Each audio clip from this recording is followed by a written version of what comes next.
Bonjour à tous, c'est Gromy pour une petite explication de la façon de calculer une ombre en perspective. Ça va être un point assez important, surtout pour quand on va dessiner des environnements. Et la méthode est bien à travailler parce que ça va nous donner une certaine logique et après on va pouvoir les faire à main levée sans trop de problèmes. Donc pour ça, comme vous voyez, j'ai déjà préparé un fichier avec un cube dans un espace avec une ligne d'horizon. Et on va voir comment on va calculer l'ombre de ce cube. Alors d'abord, il faut définir où est la source lumineuse. Donc on va se dire c'est une sorte de lampadaire qui va être ici. Mais ici ça suffit pas en fait. Ce qu'il faut savoir c'est à quelle hauteur il se trouve, enfin à quel endroit de la scène il se trouve. Parce que là il n'est pas placé en 3D, là il est placé juste en 2D. Il est placé à cet endroit là en hauteur. Mais on sait absolument pas si au sol ça correspond à ici. Donc vraiment au fond de l'image, ou si ça correspond à ici, si c'est vraiment au devant de l'image. Donc une fois qu'on a défini le point en hauteur, il faut définir le point au sol. On va le mettre ici pour commencer. Donc tout d'abord, il faut savoir quelles faces sont touchées. Donc là, on voit que la lumière est bien plus haute que le sommet du cube, donc du coup, la face du haut est touchée. Ensuite, les faces des côtés ont l'air d'être touchées, mais je vais essayer de confirmer ça. Donc en fait, on va tirer un trait à partir du sol. On va passer par les coins.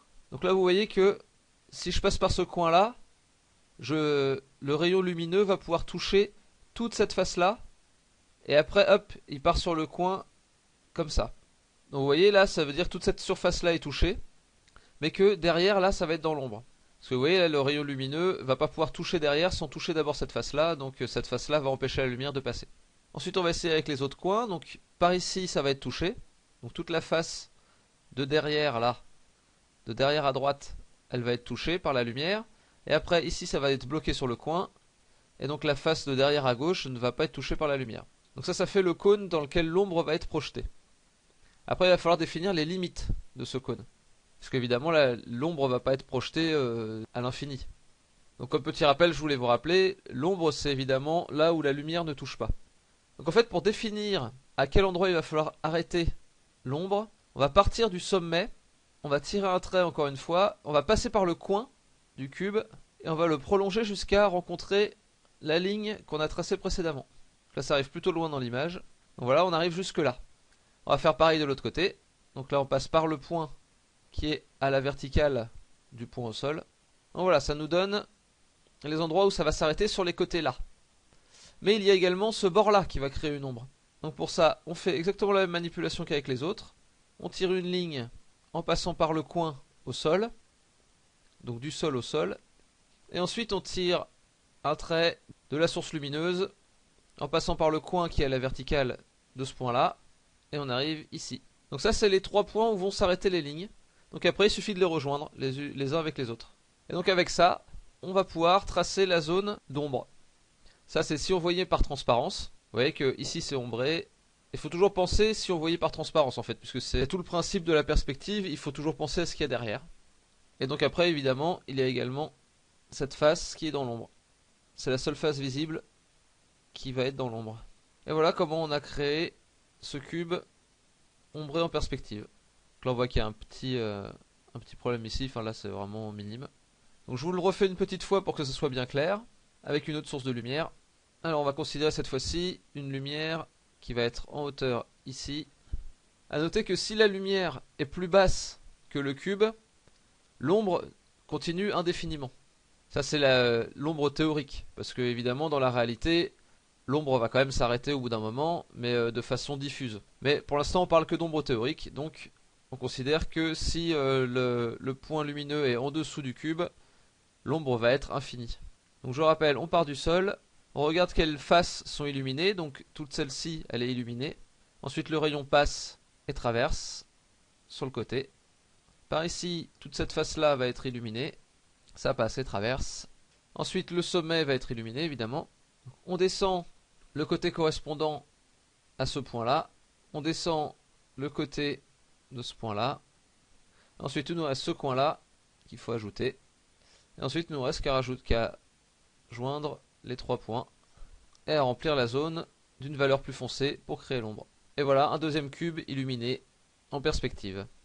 Donc là, à chaque fois, vous voyez que les ombres sont assez déformées. C'est parce que les sources de lumière que j'ai indiquées là sont toujours très proches du cube. Si les sources lumineuses sont plus loin du cube, les ombres sont moins distendues. Donc ça c'est quand la source de lumière est, disons, une lumière artificielle qu'elle peut être présente sur la scène. Mais quand c'est une lumière naturelle, c'est-à-dire du soleil, ça se passe complètement différemment. Parce qu'en fait la lumière du soleil est tellement loin que les ombres vont pas se déformer comme ça. Donc pour vous expliquer ça, je vais vous montrer alors avec un cube vu du dessus. Si on a une source de lumière qui est un petit peu éloignée, ça nous fait quelque chose comme ça.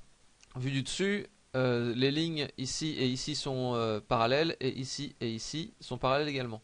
Et si on se met encore plus près, le cône s'évase encore plus. Donc voilà, ça c'est si on est vraiment très près, le cône est très évasé, l'ombre est énorme. Si on s'éloigne un petit peu, le cône est un peu moins évasé. Et en fait, si c'est une lumière naturelle, la lumière du soleil, les lignes vont être carrément parallèles. Parce que la source de lumière est tellement loin que les lignes, au final, deviennent parallèles. C'est plus un cône, c'est juste un tube de lumière. Et donc en quoi ça influence la création de l'ombre dans une image en perspective? Ça veut dire que vu que les bords de l'ombre sont parallèles, ils doivent toujours être placés en perspective par rapport à la ligne d'horizon. Ça veut dire que si le soleil est derrière nous, on va devoir créer des lignes d'ombre qui sont parallèles et donc qui fuient vers la ligne d'horizon. Donc ça c'est si le soleil est derrière nous. Comme je vous disais, ce côté-là et le côté de l'ombre vont être parallèles. Du coup il faut pareil les faire partir du même point de fuite, vu qu'ils sont parallèles. Vous voyez là, on prend ça, hop, et la parallèle elle est là. De ce côté-là c'est pareil, c'est parallèle à ce coin-là. Donc on part de ce point de fuite là. On passe par le même point là pour se croiser. Et voilà, donc ça c'est l'ombre en perspective d'une lumière naturelle qui vient de derrière nous. Donc ça nous donne quelque chose comme ça. Et donc si ça vient devant nous, il faut définir l'endroit à l'horizon où va être le soleil. Donc disons qu'il est à cette hauteur là. Et ça va nous servir de point de fuite pour tracer nos lignes. Et après on va définir la hauteur du soleil. On va dire qu'il arrive à cette hauteur là. Et après de la même façon qu'avant, on va prolonger les bords. En l'occurrence ça va sortir de l'écran. Et donc vous voyez que c'est le même principe que d'habitude. Et donc ça nous donne une ombre qui va être comme ça. Donc voilà, j'espère avoir été relativement clair sur les explications sur les ombres. Si vous avez des questions, n'hésitez pas à les poser. J'espère vous voir nombreux participer au IM Training. Je vous souhaite une bonne journée et dessinez bien. Allez, salut!